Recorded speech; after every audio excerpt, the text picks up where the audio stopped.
Good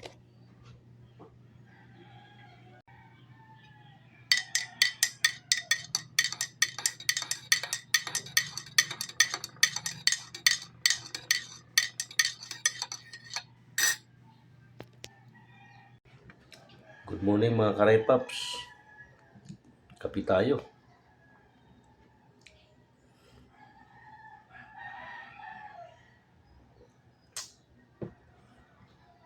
Tinapay yung ating itutulak, wheat bread.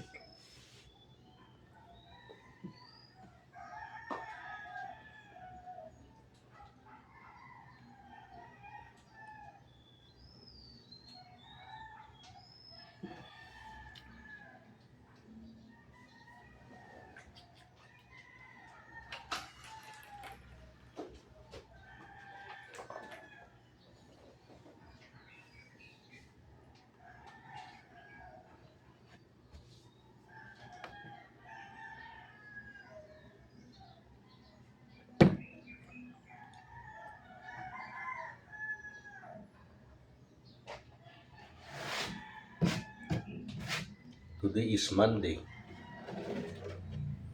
of April. Ay, nakatimpla kami ngayon ng flag ceremony sa aming barangay hall. Makaalis na naman at makapaglakad-lakad.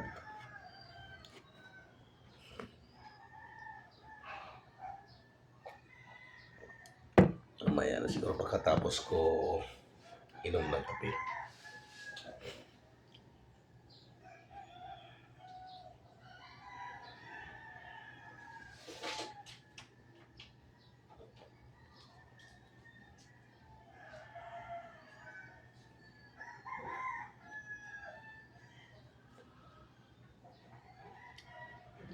Kasi obligasyon tuwing Monday, umati ng ganong kaganapan.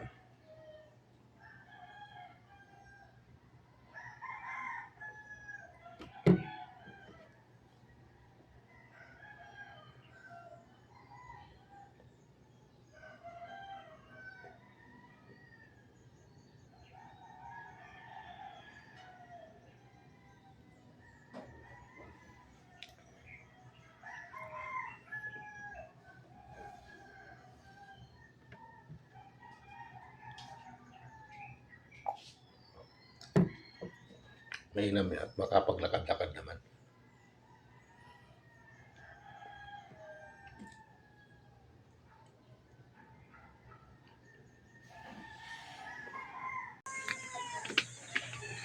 Ito na naglalakad mga ka-Raypaps. Papunta na kami ng barangay hall para mag-attend ng flag ceremony.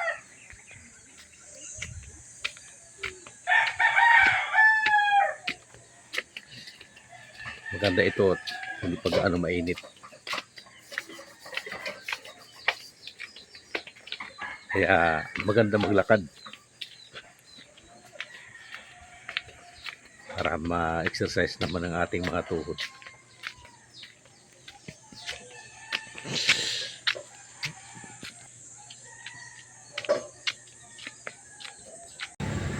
Nandito na kami ngayon sa harapan ng barangay. Aming barangay hall. Amin nadatang dito yung mga ilang palang mga senior citizen na nakaupo dito. Mamaya marami na itong darating. Yan, umaga pa naman. May isa yung dating ng mga senior citizen para umati ng pansin.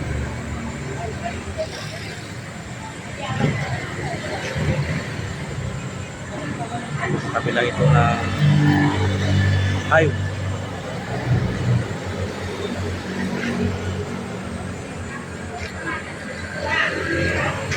Maya tabayanan yung pagsisimula ng flag ceremony. Nandito ako ngayon nakakabay sa harapan ng barangay hall. At kapansin-pansin yung pagdatingan ng mga senior citizen para mag-attend sa flag ceremony.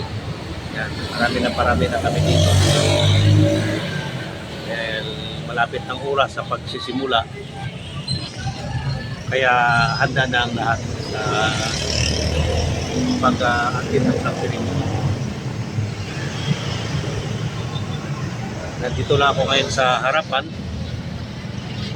para sinusubaybayan yung mga kaganapan dito sa aming barangay hall sa magsisimula ng flag ceremony.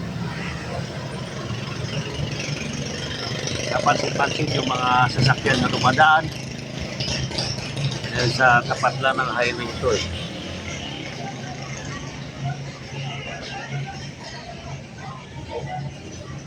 At inyong matutunghayan yung ibang tao ito naglalakad sa tabi ng kalsada. Nanggigilid lang ito sila gawa ng sa dami sasakyan na dumadaan. So pagsisimula ng flag ceremony ay napainto itong mga sasakyan. Yan, para mapagbigyan yung ang seremonya ng flag ceremony ng barangay.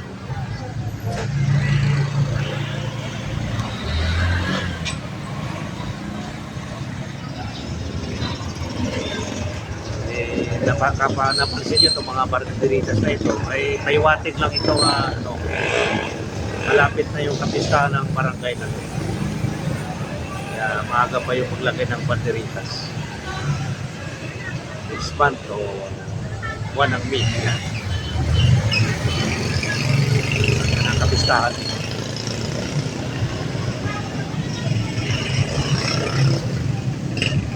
Marami ditong mga tanod na mga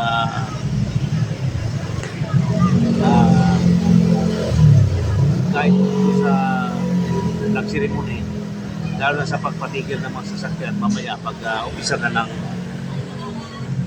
flag raising. Yan yung mga barangay tanod na naka-uniform na inyong matutukan.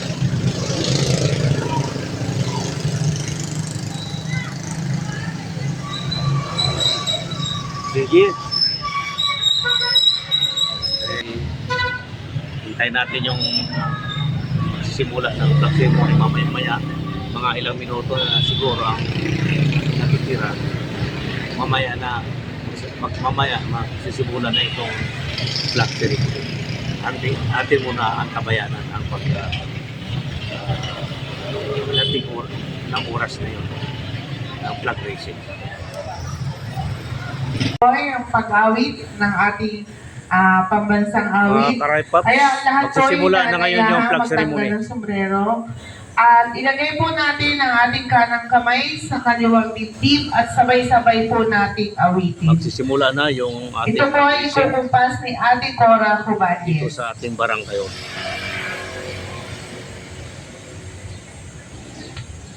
Mga kababayan, ang pambansang awit ng Pilipinas.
Tapos na yung flag ceremony at ang kasunod dyan ay isang panunumpa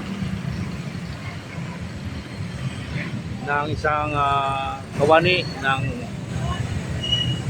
barangay hall, ang barangay panunumpa ng Watawat ng Rizal. Yan ang ating antabayanan.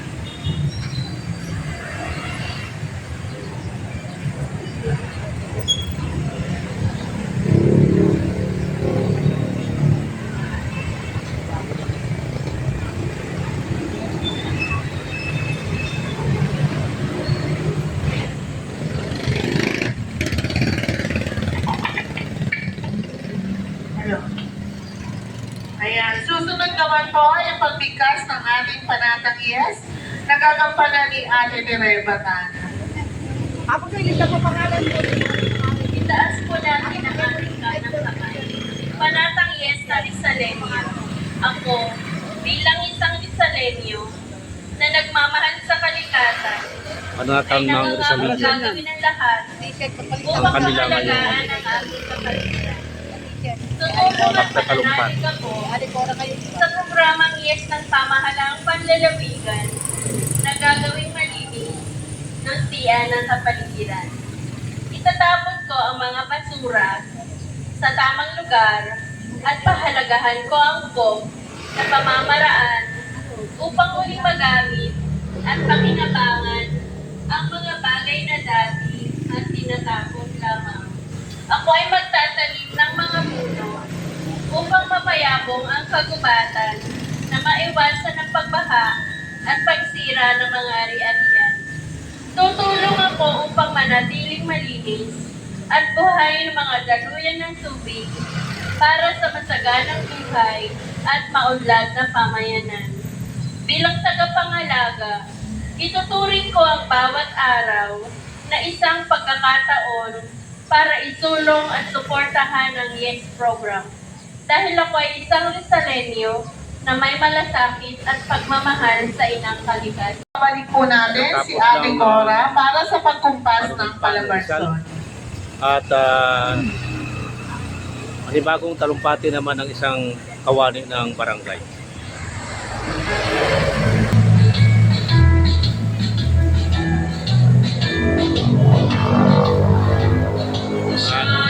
Isang awit na handog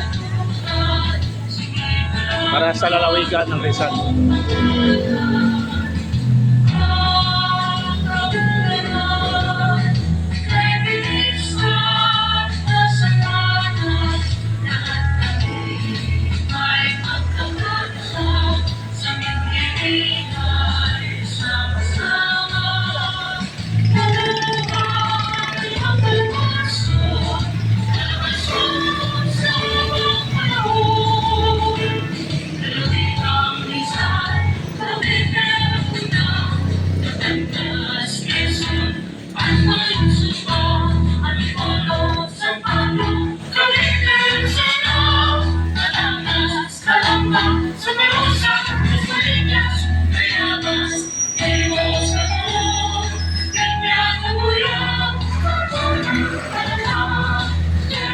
Ito na kami pauwi na papuntang bahay. Galing kami sa barangay Franklin Senior Ceremony. Pauwi na ng bahay at udaan muna siguro dito sa ibili muna tayo ng prutas. Dito ako ngayon sa prutasan. Tingnan ko kung ano mapipili natin dito.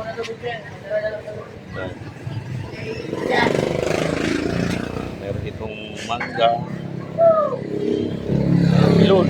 Maganda ito sa panahon ng summer ngayon, milon. Yan. Saka dito ay naglalaki ang pakwan. Maganda rito para sa summer.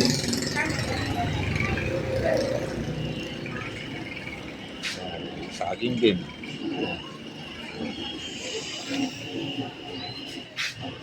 Yan.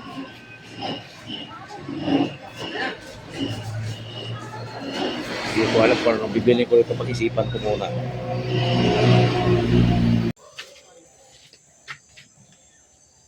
Ay, nandito na ako ngayon sa bahay at dumaan ako sa prutasan. Nagbili ako ng prutas doon. Yan, karating ko lang. Ay. Pagpahinga mo ito sa balkon. Yap.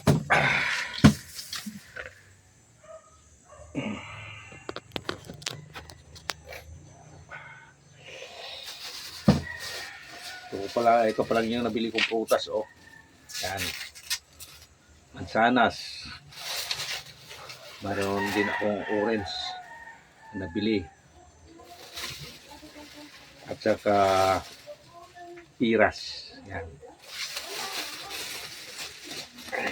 Maganda sa health to. Whew. Init. Grabe.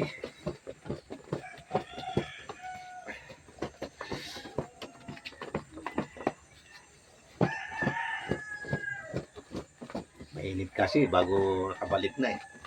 Mataas ng araw.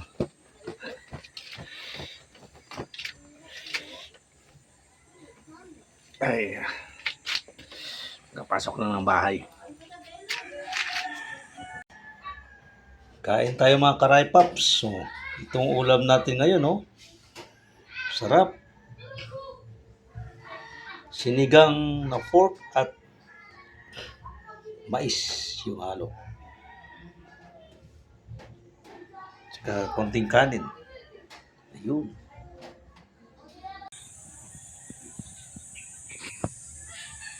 Ito na mga Karay Paps. Kain na tayo.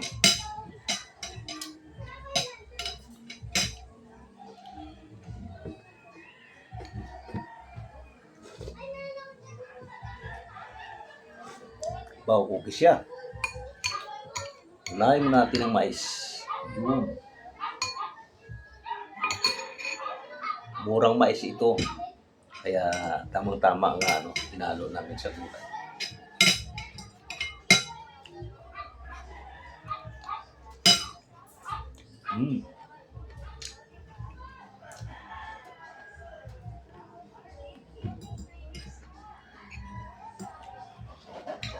Ayos na ayos.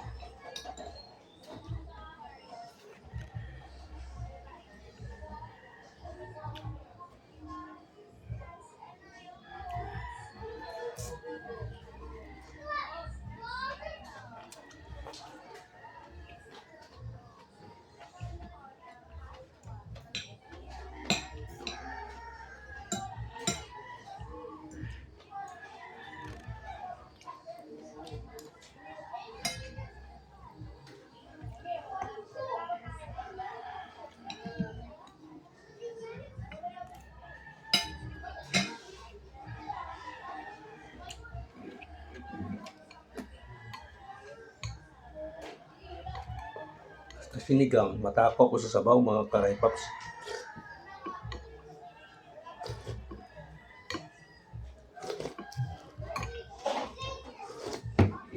Yun. Swabe.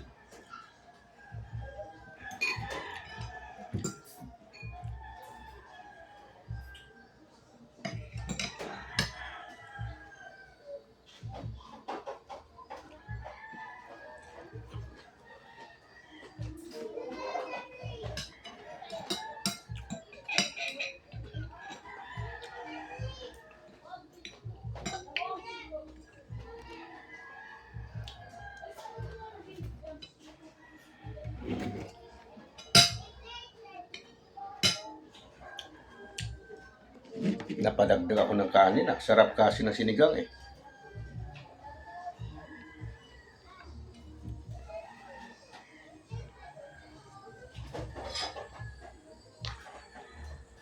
Ganado.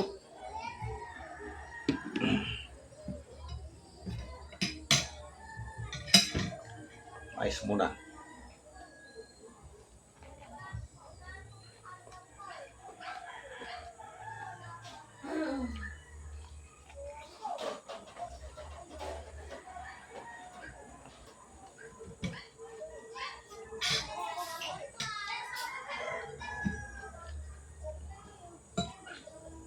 Ganado si Kalbo.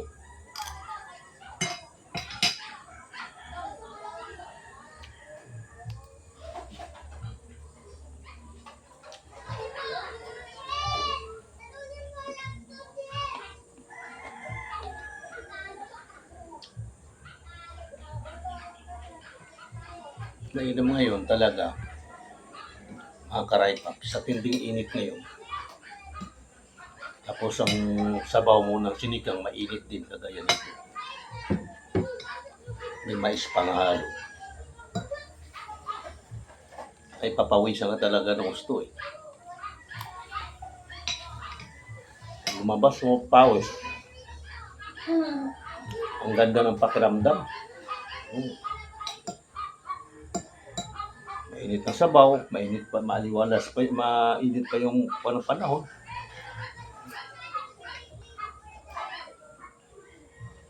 Sabay-sabay maglalabasan yung pawis. Yan. Ang ganda ng pakiramdam. Kasi naalis yung init ng katawan mo. Sa pamagitan ng pawis.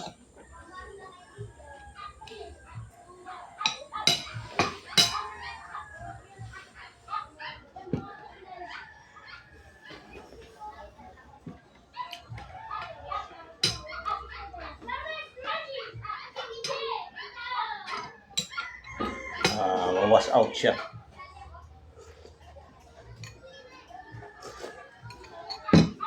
Wawash out.